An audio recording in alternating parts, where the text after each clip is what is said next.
Namaskar. In this episode of Dil Se, we'll talk about what's happening in the conflict between the US and Iran. On February 25, 26, our Prime Minister went to Israel, and within 48 hours of that visit, America attacked Iran.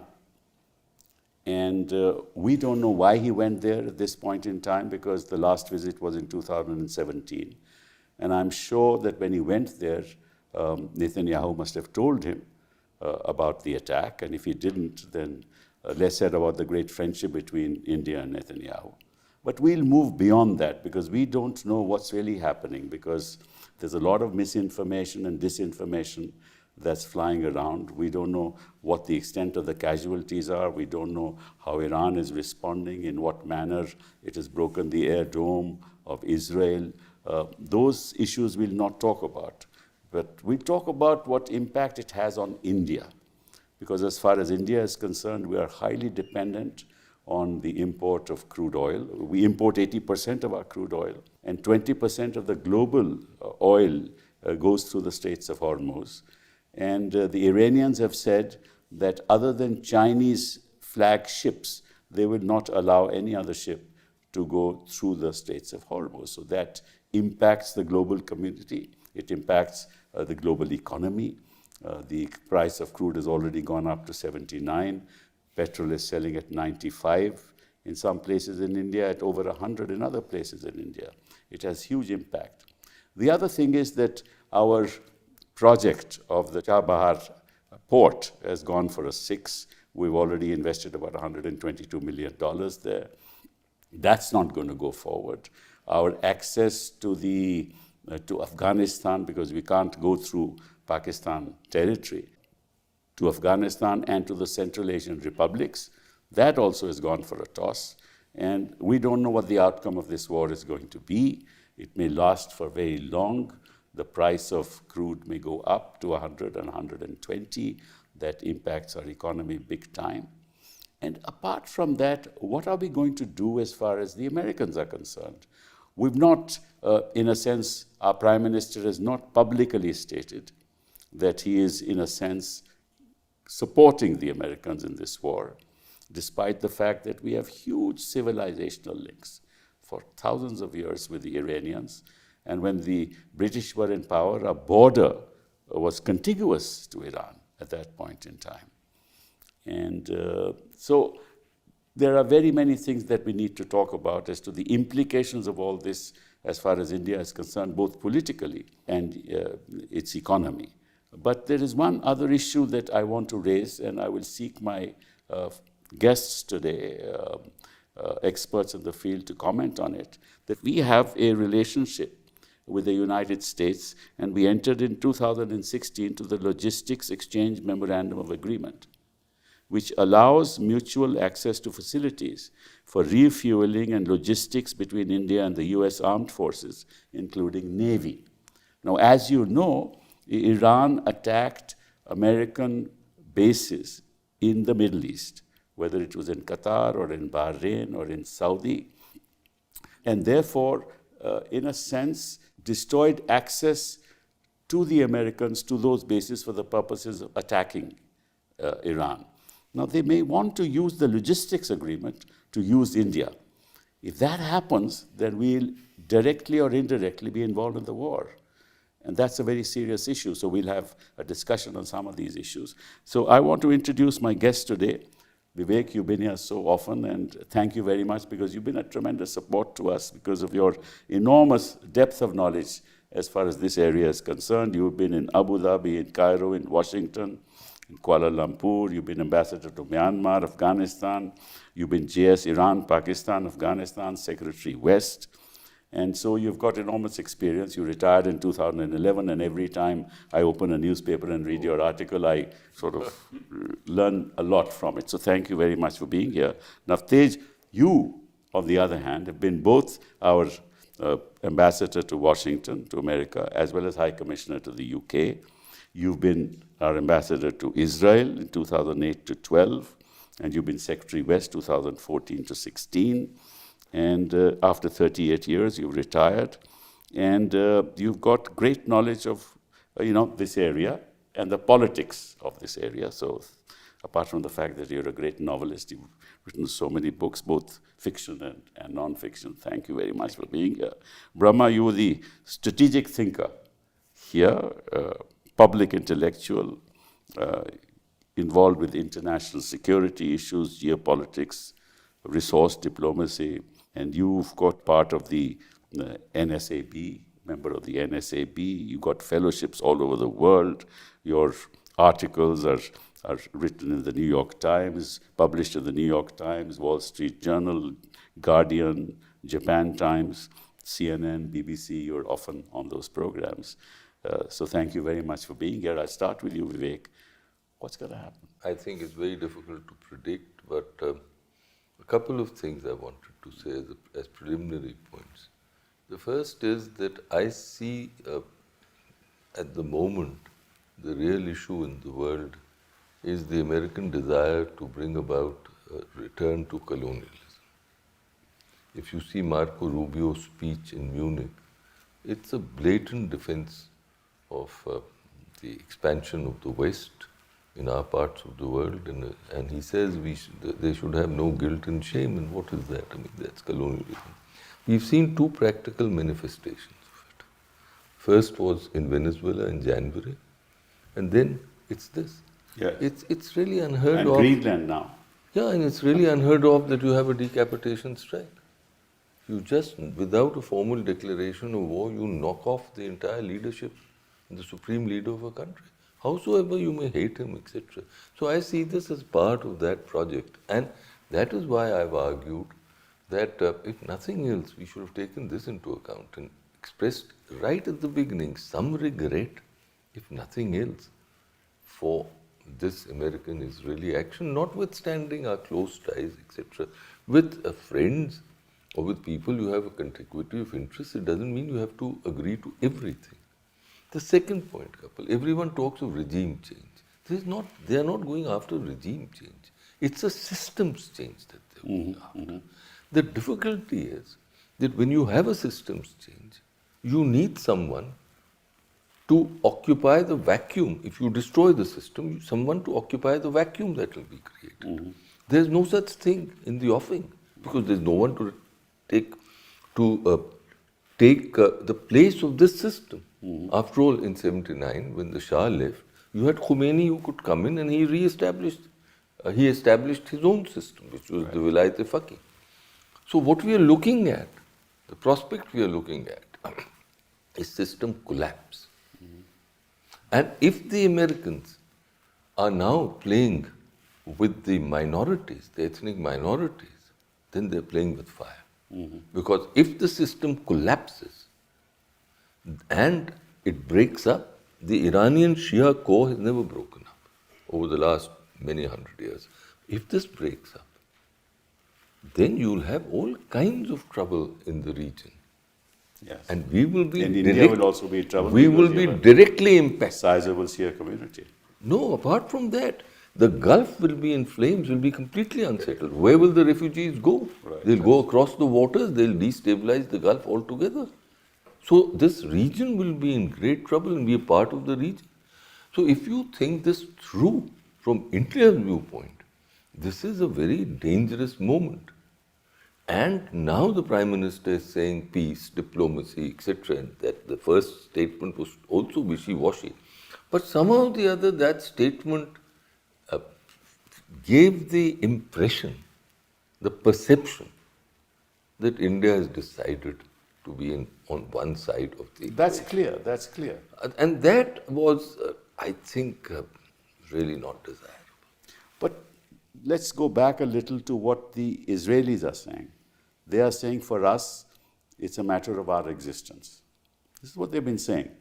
That look, these people were going to make the bomb and they increased their stockpile of enriched uranium and we destroyed their plant in June when the attack placed and the Americans attacked them.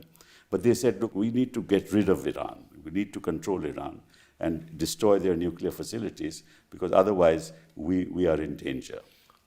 If I was a strategic sort of thinker, which I'm obviously not, but in Israel, I would want a black hole in Iran that would serve my interests. I would not be bothered about the consequences of that black hole on the region because it would not impact me. It would not impact Israel. No refugees will be streaming into Israel. Europe, yes, at a pinch. The Gulf, yes. Turkey, I can imagine. Pakistan. So you are on the, I dare say, this is a moment pregnant with all kinds of possibilities. And God forbid, if it is not contained soon, it can have major implications for us. Let me come to you, Navtej. There was a deal with the Iranians in 2015. And in 2018, Trump just rejected it, and for no reason. And I believe, and I may be wrong, in 2025, actually, Iran told them that we'll never, ever make a bomb. This is what I'm told, that their meetings took place in Muscat.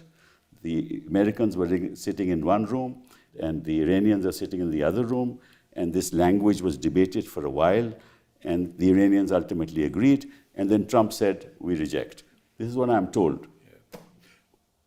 I'd come to that, but I think if I may just Please substantiate or reinforce what Vivek has just said, all 3 points.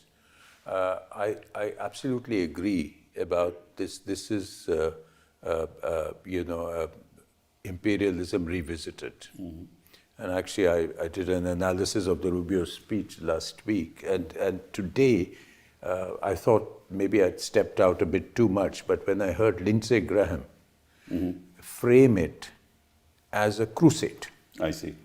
So it's not just colonialism, it is civilizational colonialism. Oh. Rubio makes it very clear that we are a superior civilization, and these unwashed masses, so I think that is a very good framing for what's happening. And we must realize that this American approach is not a rational American approach, that they are our strategic partners, so we must behave in a certain way and they will behave in a certain way.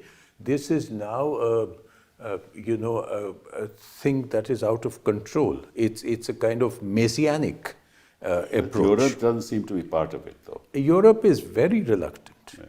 Europe is broken up, what they're doing. Even the UK has dragged its feet, which is saying a lot. Correct. The second issue of objectives of regime change. I think the Israelis had a very clear objective. This is an opportunity for Netanyahu himself to save his skin, his accountability, from getting a chance possibly to change the constitution of Israel, to survive, firstly. And then he finally sees an American president who is willing to go with him. And that's how it happened 8 months ago. And that's how he's gone now. They have no plan for the day after. And they don't care. Exactly right. The worst and the most likely day after is exactly ethnic strife. Right. And now they're putting the Kurds trying to go in. Tomorrow they will ask the Azeris. There has been a bombing of Azerbaijan, which the Iranians have denied at a high level.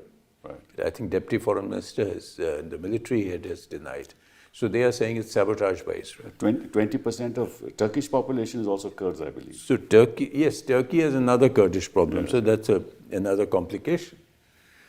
And the third point, which you mentioned about Trump's JCPOA withdrawal, the Israelis had convinced him that the Obama deal was not a good deal. Okay. Because it covered, at best, the nuclear issue, and that also not to the extent that they would have liked. It reduced the enrichment, it increased the verifications. 3.67%, beyond that they couldn't go. Yeah, I think it was, I forget the exact figure, but it was 60 or something like that, which they could go to. But they were saying they could go to 60, and from 60 to 90 odd, they can go pretty fast. But Trump at that time just decided to leave it. The Europeans didn't leave it. But Trump decided to leave it, and again it was to A, agree with Israel, and B, to spite what Obama did. So I think that was a moment which has set up a lot of stuff that we have seen that has followed. Even now, these last negotiations, very most unusual for an Omani foreign minister to actually go onto television. They are very quiet mediators and they don't like to come out. But he actually, as a last-ditch effort, went onto television and said, we have a deal. Yes, that's what I thought. He said, we have a deal, Yes. and they have agreed to zero stockpiling. That's correct. Which means if they have zero stockpiling, even if they are enriching to a certain level, they cannot certainly upgrade the enrichment and start making a bomb. So again, Netanyahu did not want a deal to happen. That's right. He made 7 trips to Washington. He did not want this because, again, Trump is also... Well, what's his objective? When you've been to Israel, you're the ambassador there. What's Netanyahu? Does he have public support? What's his objective? He has, for the last 40 years, talked about the existential threat of Iran to Israel. It is the biggest hawa, as we say. Yes, Iran has been a strong supporter of the Palestinian cause. Iran has been funding militia groups, Palestinian Jihadi group, Hamas, Hezbollah. There has been a deep hostility between Iran and Israel since 1979. And they don't even call the Israel a state, they say the Zionist entity. So the Zionist entity occupying Palestinian land. This is a plank of Iranian foreign policy. Right. But so if Israel was to able to completely decimate Iran or create a black hole there, they are then the unchallenged military power in the entire Middle East. Right. The only country today which has the ability to do this is Iran. Correct. So if it breaks up into 5 countries, or if there are militia groups which the Americans and the Gulfies can handle, it's not their problem. So this is where we are. Yeah, but tell me, the existential threat, and that's my view, and you may not agree with it, I think it's Iran that faces that existential threat instead of Israel. Because this started way back in 1953, if you remember. Mossadegh was the prime minister. There was the Iranian, Anglo-Iranian Oil Company, which then became BP. He nationalized it, and after he nationalized it, they engineered the coup and brought Shah in. So they were wanting to control. They want to annihilate, because that's the only opposition in the Middle East to the concept of Israel. And the crisis, I think, existential is really, it's Iran's problem. In a way, you're underlining one fact, which is that history is repeating itself. In 1953, the CIA engineered a regime change that led ultimately to the Islamic Revolution. Right. And now, again, they are back to regime change business. But if you go back to Israel's fixations, it was first with Saddam Hussein in Iraq as a potent threat. They got the Americans to intervene. George W. Bush became a disaster, the long occupation. Then Iran became the focus of Israel. And if Trump succeeds in his Iran mission, installs a pliable regime in Tehran, Turkey will become Israel's next Iran. I see. So you see, their drive is unchallenged supremacy in the entire region. In India, we tend to forget that Israel does not border Iran. Yes. It has created these benign buffers between itself and Iran. Jordan, Syria, Iraq, these are not states that threaten Israel anymore, right?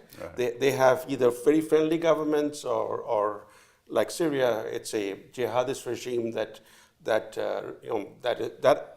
to some extent is compliant, complies with Israel's wishes. But Iran is India's neighbor. Right. If you look at the map, geographically, Iran is closer to India than it is to Israel. When British India were there, our borders were together. Yes, but many in India tend to place Iran in Middle East, tend to forget that it's just the way that, for example, when Prime Minister Modi took office, first time in 2014, he invited regional leaders from everywhere, including from Mauritius and all, distant Mauritius, but he forgot that Myanmar is India's neighbor. Similarly, we forget that Iran is our neighbor. Right. The territorial waters of Iran and India, they're very close by. They're close to each other. But I think, taking off from what Vivek and Navtej said, the real issue is this, and I think it's not. There are three parties in this: Israel and U.S. waging war against Iran. But this war's outcome will shape our future, this world's future.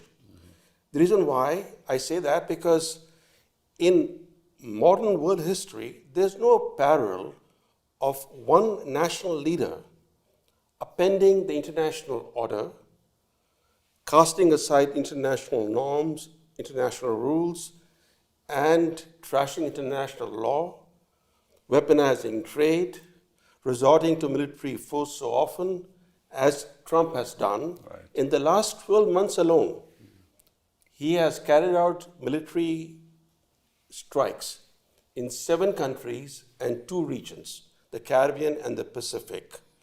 He has turned disruption into his governing doctrine, into his governing philosophy. Imagine if he succeeds in Iran. He succeeds in Iran. Of course, he's been emboldened by his success in Venezuela, yes, in abducting a sitting president.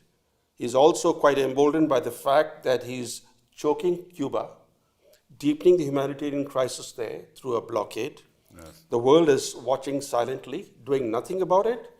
Not even India has sent any food assistance to Cuba. Right. And now he has set his sights on installing a pliable regime in Tehran. Imagine a scenario where he succeeds. What will that do to the world? First, it'll create a Trump more prone to employing military force. Right. As it is, he has used tariffs and coercion against all countries, allies and adversaries alike. But there's no parallel in modern world history. The last time there was such a monster leader, if I could put it, it was Adolf Hitler. Yeah. But Hitler was a threat to Europe. Right. But Trump's actions have had a global impact. This is not to compare Trump with Hitler. No. I'm talking about the impacts. Right. The impact of Hitler was mostly in Europe, while Trump's actions are global in nature. And Navtej and Vivek are right that what we're seeing is a new imperial yearning, which has been outlined both by Trump in his Davos address.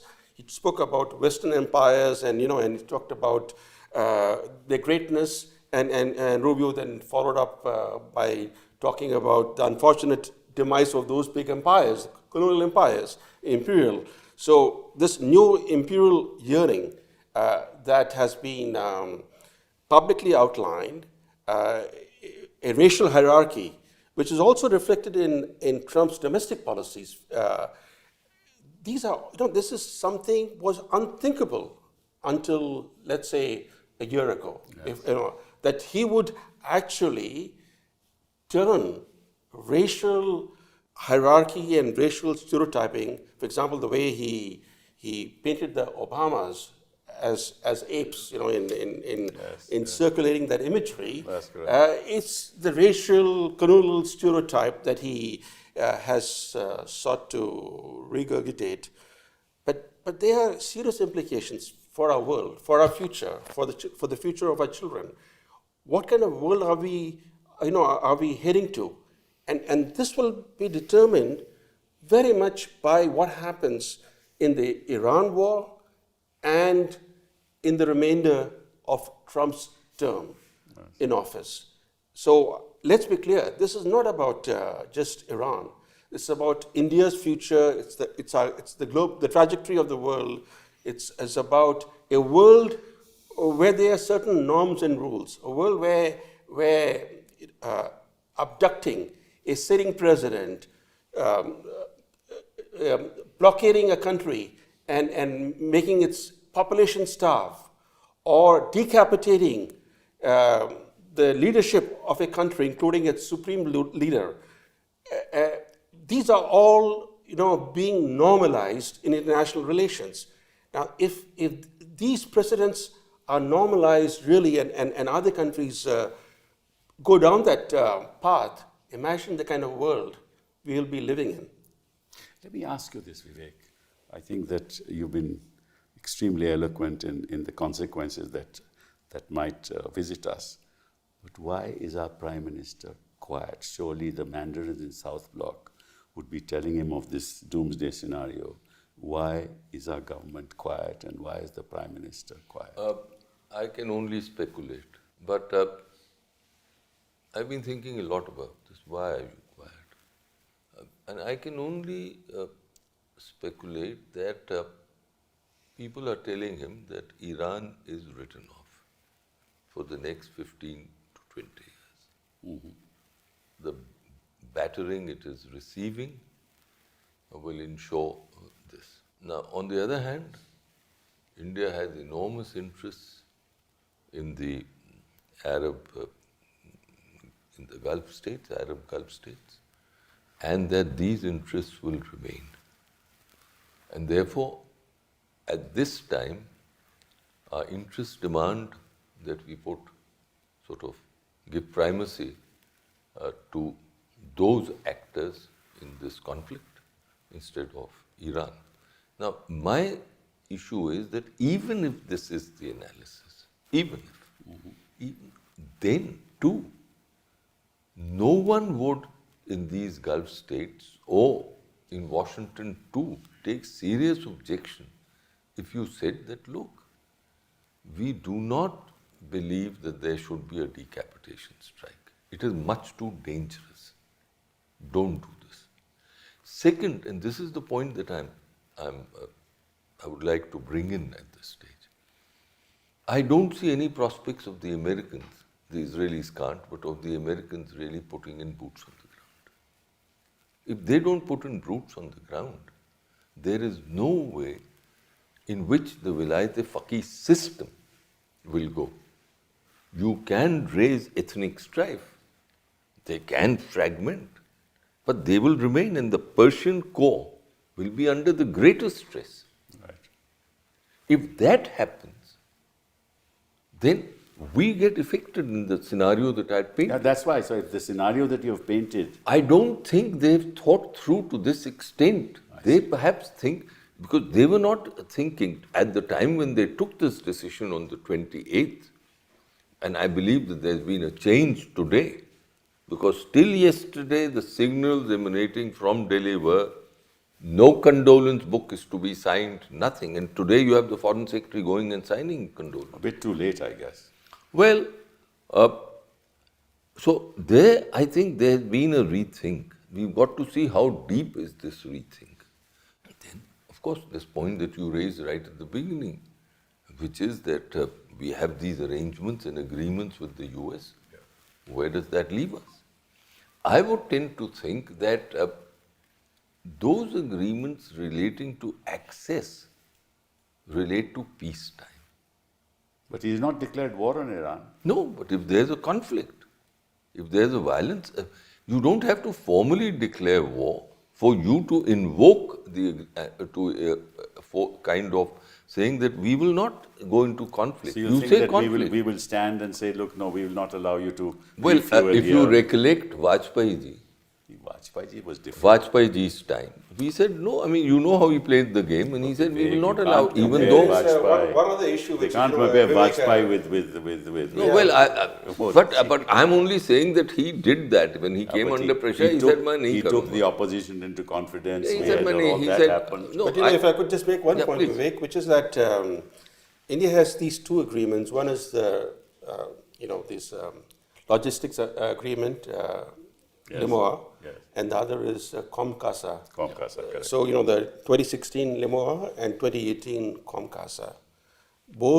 Under both agreements, India and the US share maritime, and other sensitive data. Correct. And one question that has arisen is that did the Americans use the shared data to locate and sink the Iranian frigate? Yes. Because the government has to clarify whether shared intelligence had a role to play in the Americans locating and sinking that frigate, because it's not just an academic question, because in an armed conflict where the Americans have not declared war on Iran, but they are waging war on Iran, they are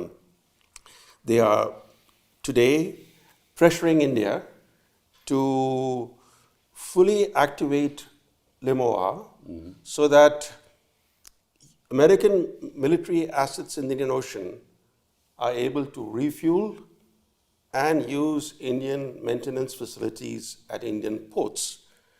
Now, if you go down that route, I think the Indian government recognizes that. If you go down that route of providing access to vessels, to warships that are engaged in combat. Be directly involved in the war. Yes, our neutrality will dissipate overnight.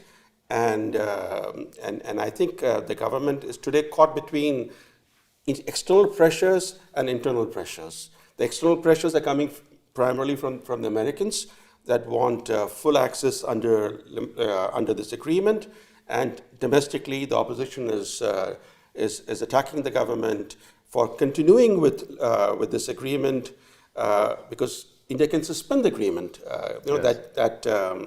That provision is there in international law. Even in that bilateral agreement, there is a provision that India can invoke. And there'll be 50% tariff. Then what? Oh yes, well that's the other aspect about. But this is the opposition, attacking the government. But these two agreements have allowed India to deepen its strategic cooperation with the U.S. So they provide that infrastructure for the deepening cooperation. Yet I think the Iran war has created a strategic and diplomatic nightmare for India because of the not only because of the pressures, because of the dilemmas New Delhi faces now. Right. Now, Tej, what's your view on this? I think because it's not just these two agreements. We have signed all the foundational agreements. There are four foundational. And we have signed all of them. And one of the aspects has been that deepened exercises with the United States, more what is called the intraoperability, because if we are buying more of their defense and their technologies, they needed a certain commitment that these will be secure and not shared with somebody else. And this was a gradual building of trust, which included maritime domain awareness. And essentially, let's face it, it was basically for our interests against China in the Indo-Pacific. Of course. So now the situation is looking very different. We are not yet talking about China, although I think that is not a question which can go away. But this situation is different. And here, I think the dilemmas will come into play. And I think we haven't thought this through. I think the government will have to take a line on this, which I don't think is visible at the moment. We have to take a line as to what aspects do we want to become belligerent or be considered a belligerent along with the United States. My gut feeling about India is that we will balk at that. We will not want to get there. Yeah. So we will find ways and means of evading that. How much pressure we get from the United States and how we withstand it, and 50% or 60% or whatever, वो देखेंगे. But yeah. Yeah, Vivek. Look, one of the agreements is maritime domain awareness, etc. Suppose we had a conflict with Pakistan. Now, it wasn't a declared war, Yes. but it was nothing but war. Yes. So at that stage, if we had invoked it, would the Americans have played ball? No. So then, What is No, but sauce for the goose is we sauce don't for the know. gander. We don't know if they shared things with us or not. I don't know. have very much, I very much doubt that if they were out to mediate, quote unquote, or facilitate, I think is the right word. Mediate is wrong. I withdraw it. So facilitate, they would go down that path because no one. This is not hidden. It doesn't remain hidden. So I'm putting the reverse scenario. If we are involved in a conflict, will they play ball on everything? No. No. When they supplied arms to people and they were involved in conflict, I mean, you recall with the Pakistanis, they suspend all that. Yeah. So they suspend this. So we are well within our rights to say, sorry, conflict? No. I hope we take that position. But what about the frigate that he mentioned and the This killing has of been some- debated, and I know Brahma's written about it on social media today. I did read that. How And do we justify it? I mean, well, they were guests here. there are two again. There are people are saying two different things. Of course, you have some admirals, etc., who are saying that our responsibility finished once they left our waters. Legally, perhaps it finished. Morally, and as a host, and that responsibility on a humanitarian basis remains. Now, again, the question is, and again, I also speculate, our policy makers may be thinking, now, is this worth invoking Trump's anger? So I want to finish this thought. I understand. So is this worth it? Or why do we come in front of this? This is what must be going on. Again, I say this is a time to review your stand on a broader basis, given the way the United States and others are behaving, particularly the United States. Is there what has happened is all the normative statements, all the international law-based, all the rule-based order stuff is all gone out of the window. Right. Now, do we want to bring that back? Or do we just want to go on narrow bilateral interests with each country? This is a fundamental decision of policy. And I don't know where we are going. Look, But it's also, Vivek, go ahead. just one short point. I'm saying all this, I'm also conscious of the fact that this is not the first time when an invading force immediately has killed the head of another state. It happened in 79. Yes. And we didn't say anything. Yeah. True. Mrs. Gandhi was there. Yeah, She'd so we just didn't come in, if you recollect, she just won that election. She didn't say anything. Right. So our interests were involved. But here, it's a different thing. That was in 79, it was in Afghanistan, landlocked far. Here, if you give access to American assets, military assets into your sort of ports, for instance, it will be public. And there will be a deep amount of upset, so it's different. So it actually is something where It'll India have is very firm. huge domestic implications, That's also electoral implications. Everything. So I think therefore, on that there'll point, be a problem. My gut feeling is on that point, India will come together. I think. Yeah, but why can't you issue a statement that what you did to the Iranian frigate is unacceptable? No, but see, India describes itself as a net security provider in the Indian Ocean region. The Indian Navy advertises itself as, quote unquote, guardian of the Indian Ocean. Right. With one torpedo strike, the US has punctured all these Indian narratives.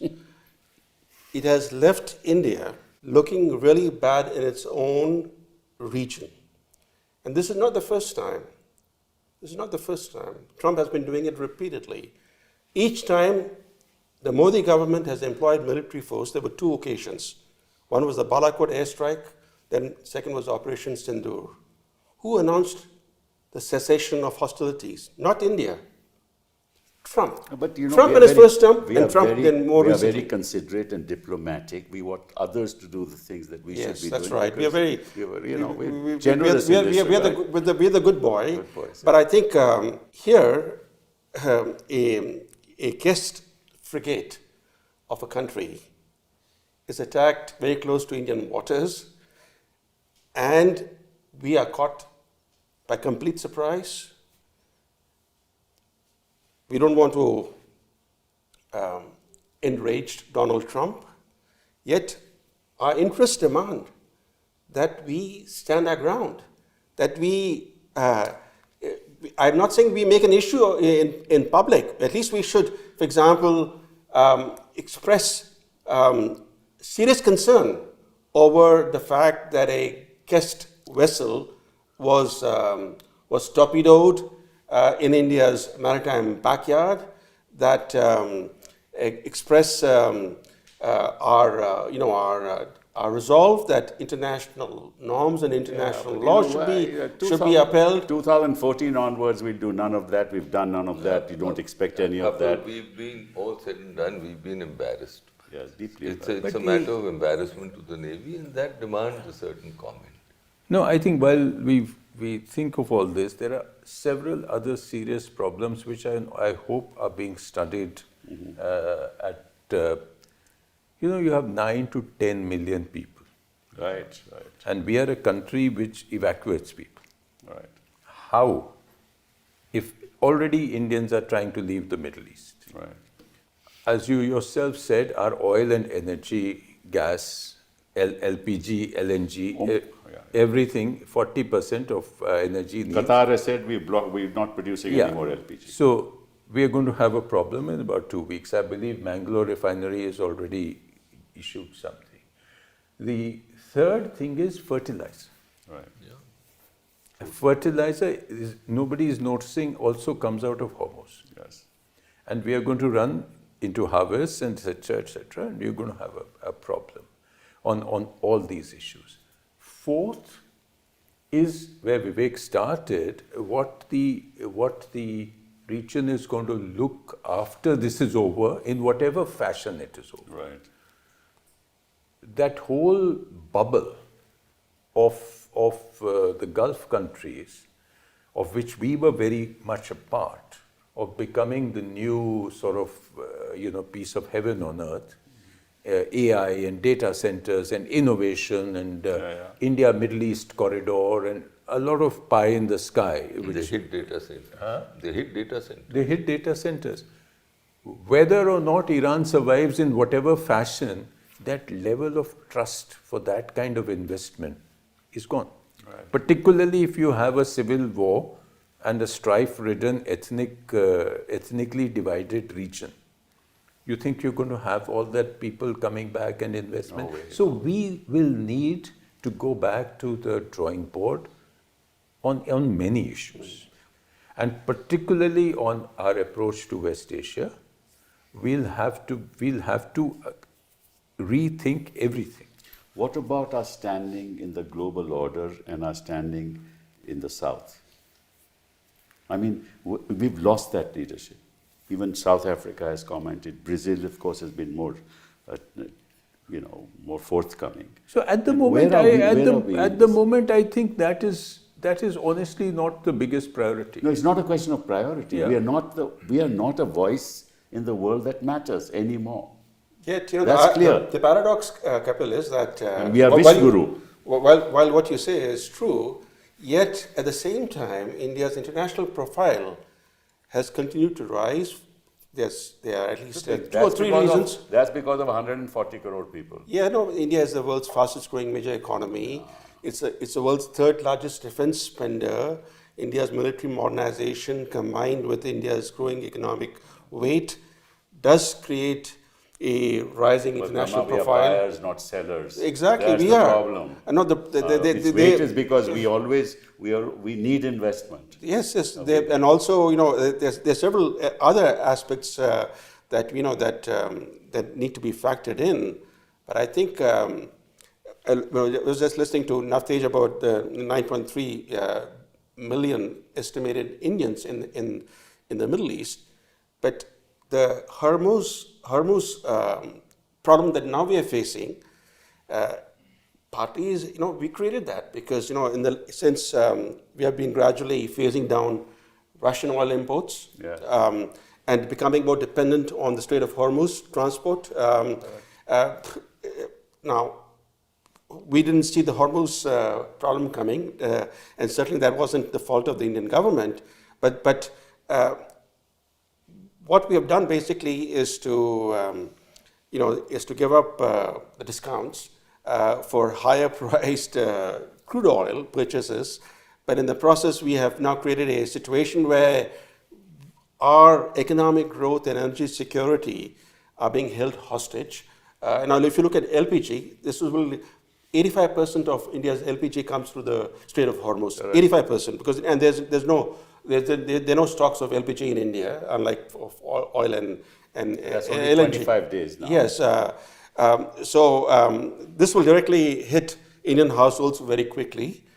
But I think the very fact that all these surprises have caught us in the way they have goes to show that we don't plan in a manner. Everything is ad hoc. Everything is ad hoc. We are Pakistan. You go to Pakistan, you want to say hi to somebody. You go to Israel, you don't know why you're going. Nobody knows. You don't consult anybody. And that's unilateralism in every sense of the word. But let me move on to something else.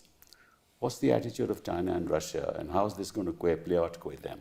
Because that's also a very serious issue. Look, both of them have been critical of But they've done nothing about it, I think. As of now, there's no evidence that they have. I also doubt whether the Chinese will enter into the fray or the Russians. For one, I do not know, as far as Russia is concerned, if it has the material capacity to enter into. It has its own problems because of Ukraine. The Chinese can, but they'll have to move assets mainly through the Indian Ocean, and that will mean a direct confrontation. I don't think they want that. So they just keep quiet and let Iran sort of I think get decimated. that is a fact. They're seeing that Iran let's recall that Xi Jinping had visited Iran and had promised $20 billion of investments over a period of years. 3-4 years. Yeah. But what does he do? Because geography is an enemy. Also, Trump has played his Russia and China cards very well. For example, if there's one country that would like to repay the US in the same coin, is Russia, because the way the US began a proxy war against Russia through Ukraine, Russia could potentially, arm Iran and create a proxy war for the US. But Trump has played his Russia card and China card very well. He has managed to dangle the prospect of ending the Ukraine war, ending America's entanglement in the Ukraine war, and ending the conflict itself. And he's also planning to go to China very soon. So he has, with this softer approach both to Moscow and Beijing, he has ensured that... But Brahma, you said it has long-term implications, not just for our part of the world, but the rest of the world. So it has implications also for China. Of course. Yes, but it works to China's advantage. This is the thing. The more the Americans continue with these endless wars, the more they expend their military. Their munitions are in short supply. Their air defenses are running low. The more they expend such critical munitions, the greater opportunity they create for China to achieve its objectives in China. In Saudi, Brahma, Chinese are making huge investments in Saudi, in that part of the world even today. No, but if you look at the ultimate matrix in which global affairs will play out and are playing out, it's between the competition, the new world order, sort of, which is this between the United States and China. Right.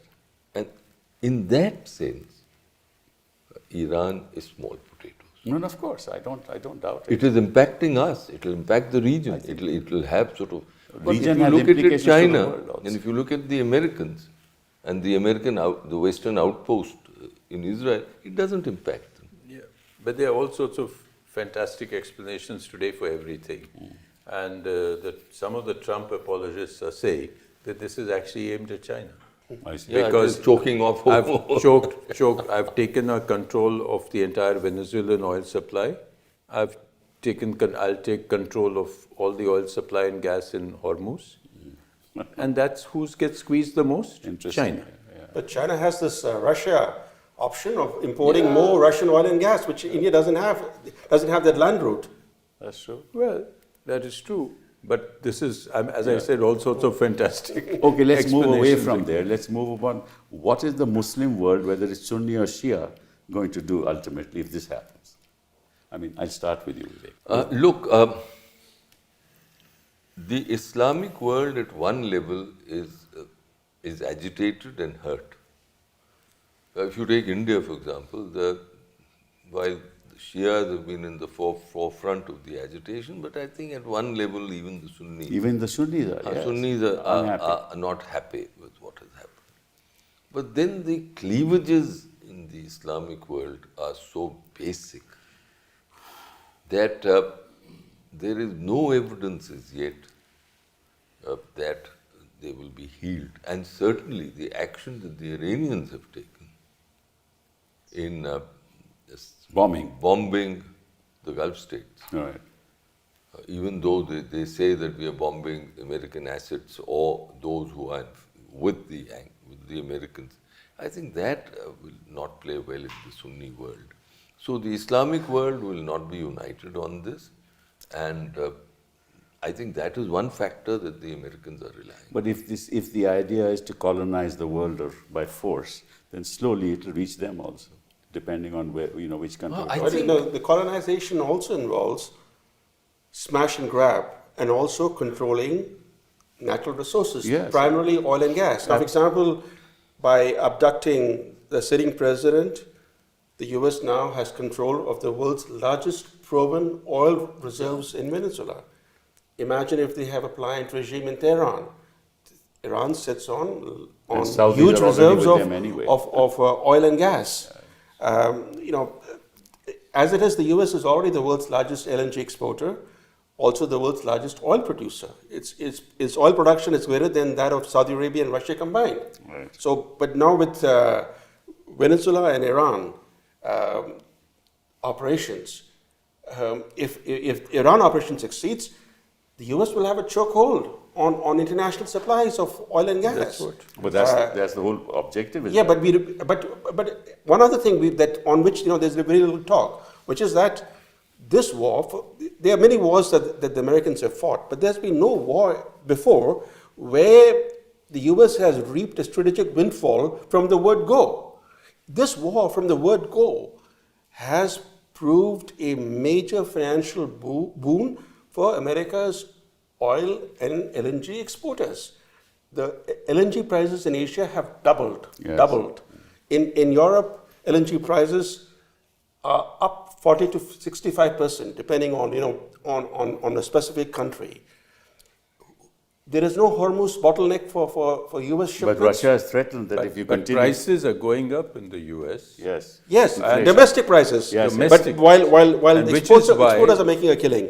The only point I want to make to that is this is compared to the earlier wars, say Iraq, etc., 2003 and all.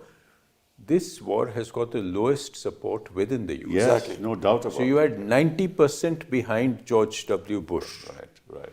You have a maximum of 30 to 35% by the latest polls. That's true. Behind Trump. And only 6 Americans have died so far. That's right. And so there is, he has no approval from the Congress. Yes. He has not bothered to go to the UN Security Council, unlike everything that was done in the previous occasions. I mean, the effort was made, huge effort.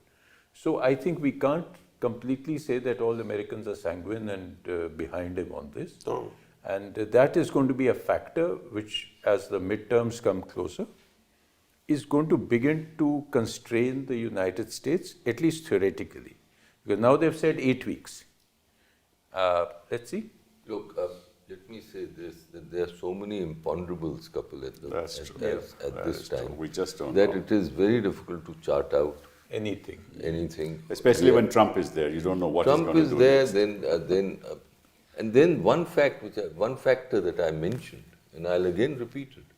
Let's not forget that in Venezuela apart, where they picked up a fellow and they had picked up Maduro and there was a guy there. Iran is a different cup of tea. And they will not put in boots on the ground. No. Now, if they don't put in boots on the ground, Iran will be a different ball game altogether. Iran has never been colonized, Vivek. In the history of Iran, never been colonized. No, the IRGC is a very strong. Exactly. You may It's disagree with Yes, it, but yes. you can't disagree with the fact that they are layered, they are entrenched, they are spread around the country, they are decentralized, Right. and that's why you're seeing this kind of retaliation. They are there. They are there. So it's a very, not a very happy scenario, not a very happy situation to be in for us, for all of us, for India in particular. It's going to have huge implications.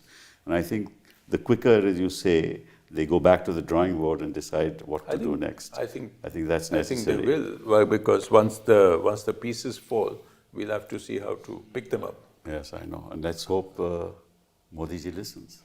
Thank you. Right.